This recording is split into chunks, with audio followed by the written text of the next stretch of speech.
just got hit. Well, don't touch the fence. It was her ear. She didn't mean to. Well, good morning.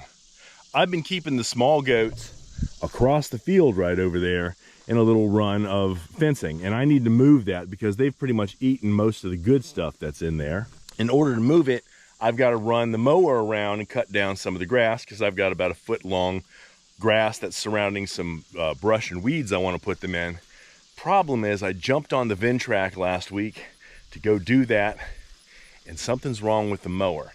And here's what I've got going on. What I had made the mistake of doing was not checking how well my bolts were fastened down on here. The spindle, this one had worked its way a little bit loose, and you can probably tell that it's not completely round anymore because it was wobbling a little bit over time. It wallered its way loose and it destroyed this spindle.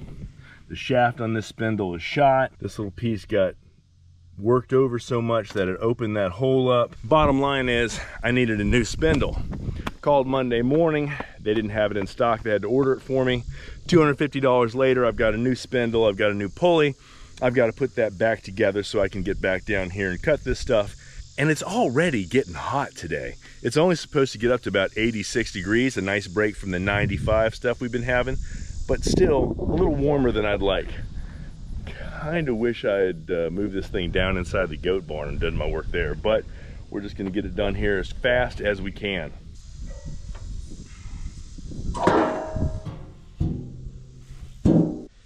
This is my replacement. Real pretty, nice new spindle. It is just, there's no slot here that holds the blade in one position or anything, and then this spins. This is what spins in the middle, and you put your blade against it and you put the bolt onto it, and that's what spins and that's what holds it. And so I think that because it is a right hand turn, if I get the blade on here and then I cinch it down with the impact driver a few times, it should be okay, and it should not come off because the blade spins in such a way that it basically, it's not unwinding it, it's going against the threads, so it keeps it tight. That's my theory. Is it 3x6 one? I think that's what it was. I had that piece cut so that it would hold this up, and you didn't want me keeping it. You sure it's not over there? I'm certain of it. Okay, you looked. I remember putting it on the trailer to go to the dump because I was tired of getting in a fight that I kept losing. So ordinarily I'd say I'm going to lift it, but I can't. Okay, well let me try. You're not going to be able to lift it by yourself. We're going to have to both try. I'm just trying to figure out how we're going to both lift and get this thing up underneath of it to hold it.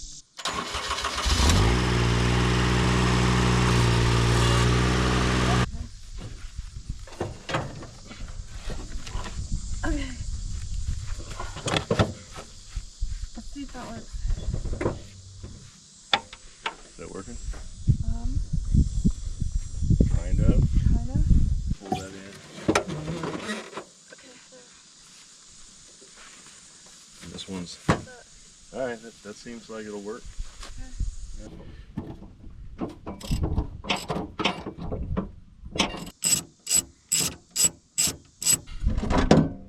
There we go.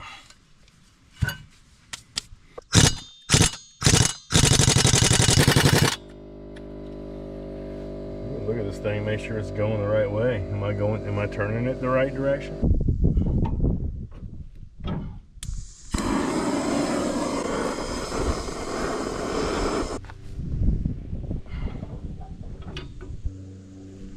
Oh, it's turning. Yay. It's turning. It's turning. What a pain in the butt. You did it though. You're about to have a breakdown, but you did it. It sucks. I'm about to say every bad word I knew. I think you did, you just didn't realize. What I need for you to do is take that bolt right there. I got to get this mounted up. So those 4 holes in the top of the deck right here. Yeah. It's got to come through there. So, all right, stick one of those down through a hole. There, go back, go back. You got it? Yeah, yeah, now I'm good. All right, let me see if I can get this lined up. Do another one.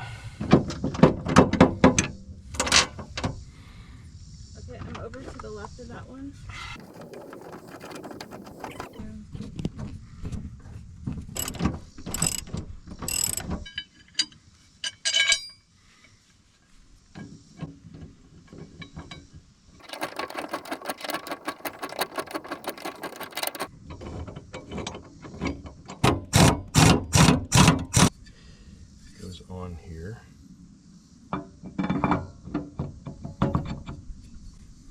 Just like that.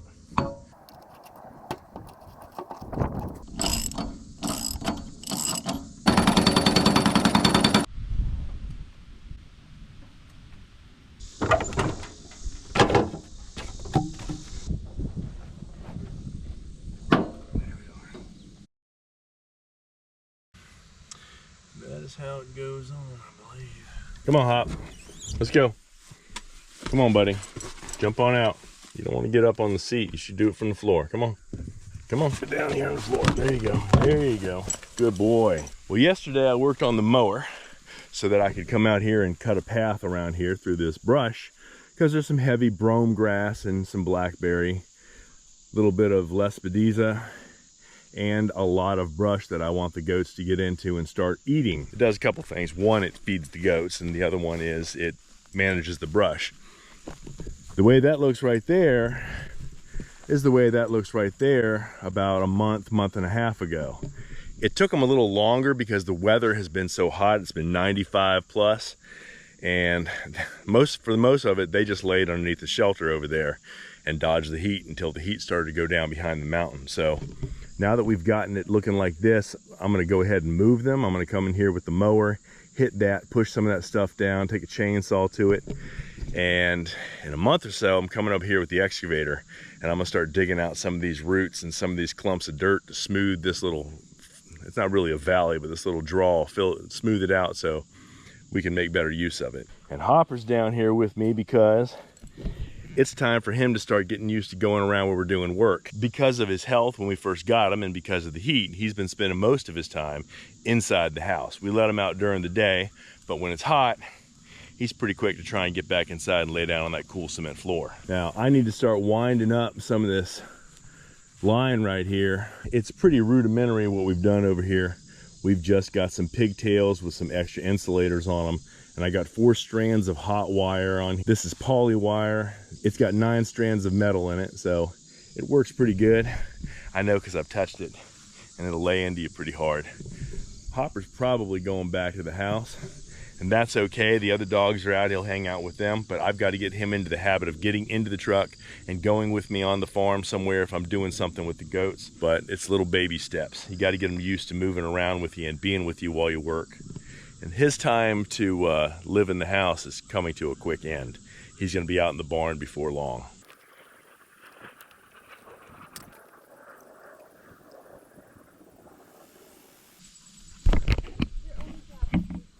Well, what was left of Hurricane Debbie, or whoever the heck that was, came rolling through here and dumped a lot of rain on us last night. Japan is out there checking on the animals right now. I'm just walking around and looking at how much water got dumped. That doesn't even make any sense. That's ridiculous. That was empty.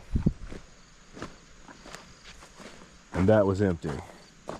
So I guess that's probably a better reflection of it. That's about, catch you right in the middle. That's a little bit more. Okay. Well, yeah.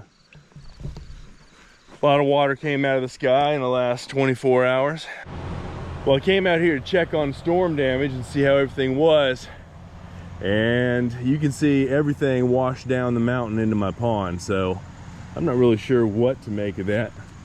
The bridge did its job. The overflow tubes did their job. You can see that the water was up to that level at one point. So really not too bad. We've actually had it a lot higher than that. Haven't had this happen in a number of years. We have had it happen before. Unfortunately, what happens is all this stuff washes down, and then a lot of it's going to settle into the pond.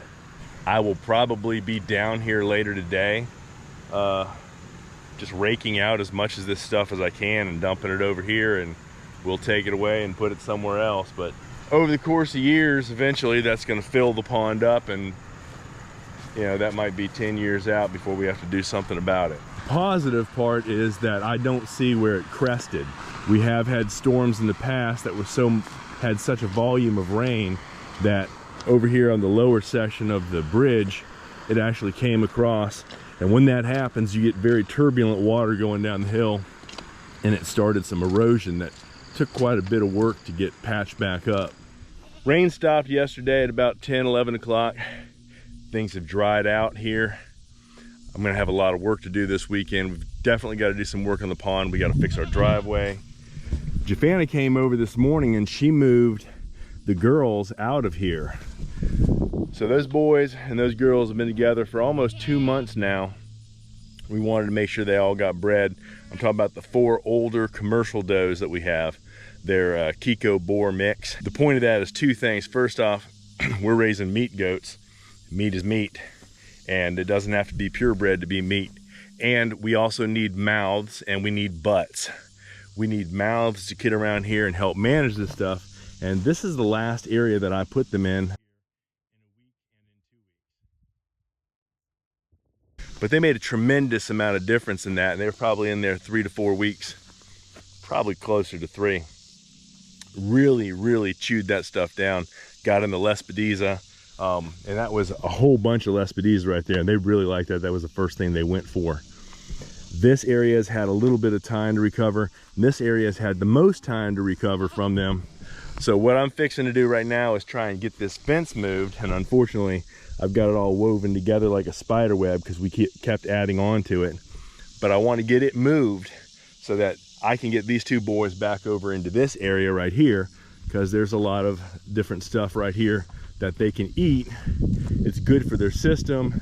It's a good source of nutrition. And it's also really good for the soil. That's why I said we need more butts. We need more manure.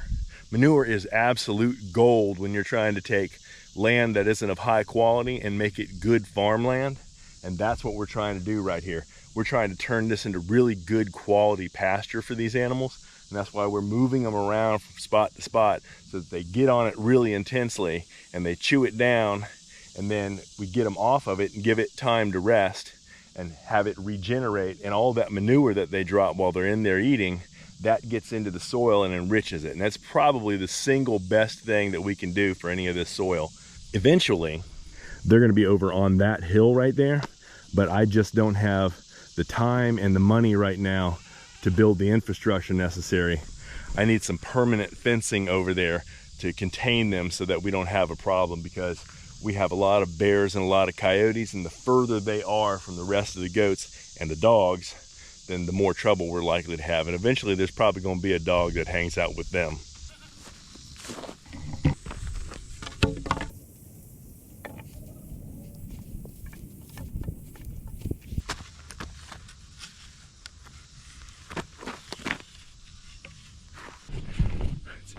It's 88 degrees out here right now, so the camera overheated, but what I did was pull that pole. It allowed me to move this line over here. I already had a pole in place right here, so I just dropped the lines from that one over here, wrapped them around a couple of times. That helps me to spread the line out a little bit and hit all of the insulators. I'm going to put another pigtail in right here. I'm going to fasten this to this fence just with a cord, just so it stays up.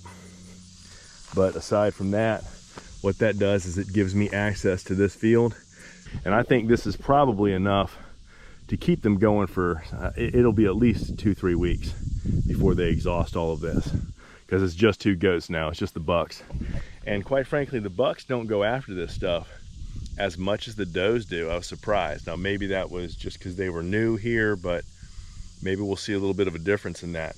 They eat a lot of hay when you put the hay out for them, and they surely eat a lot of grain. So I'm trying to get the bucks to grow out. I'm going to be giving them between 1 pound and 2 pounds of grain each day, trying to fill them out, but I don't want them to get fat either. So just kind of got to keep an eye on it. What are you doing, Zoolander?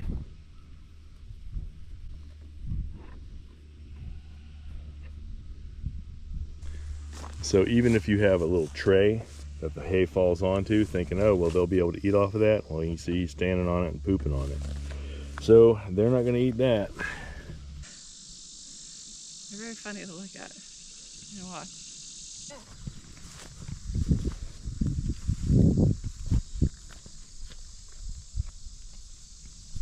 Making me dig. We got the animals moved, got the fence taken care of, went down to the pond, cleared out some of the area around the spillway where it was clogged up, pulled some of the crap that's in the pond out. That's going to take a couple of weeks, I think. It's just so much stuff got washed down the mountain into the pond. And now I want to get down here and I want to clear some of the wood chips that we made. Jafana wants me to bring them up here so she can use them in her garden. Unfortunately, I managed to bust the wheel off of this mower the other day, and I've got to mow my way down to where one of the wood chip piles is. So I got to try to put that back on. I got new bolts for it. That's a little bit bent, and it looks like it's cracked that weld right there. I think it'll hold just fine if I have all 4 bolts on there, but I've really got to get it on there and tuck it down pretty hard just to make sure that it's good. You can see my wheels are in very bad shape. I have a new set of wheels, but wheels are expensive. These are about $360. I'd rather use these until they actually fail and then use the other ones. I don't want to waste the money and only have partial use of them. As long as these are still working, I'm going to still use them. Put these on here.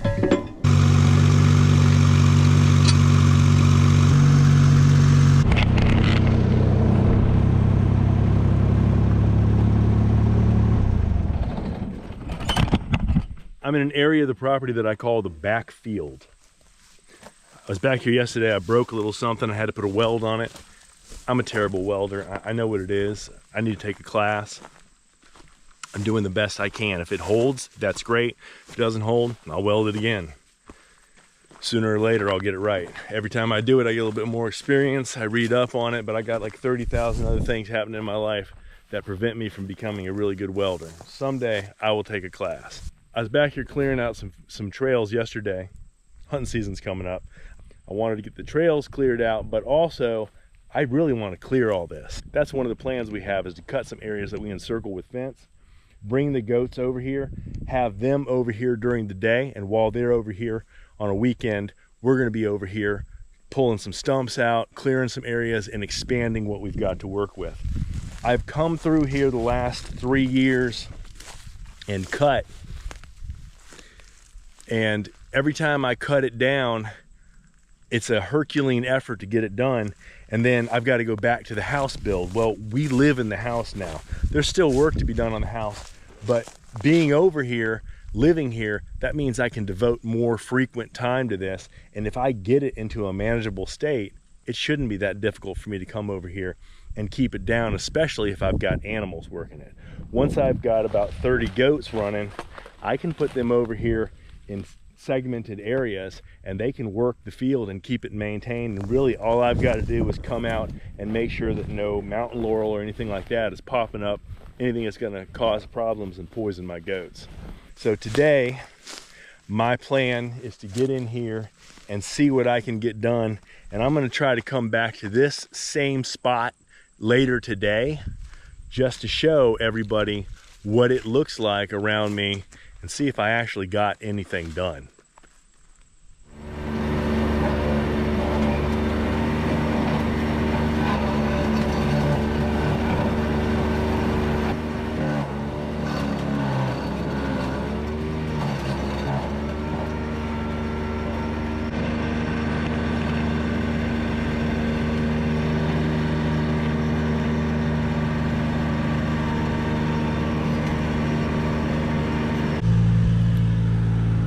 Well, this hasn't happened to me before.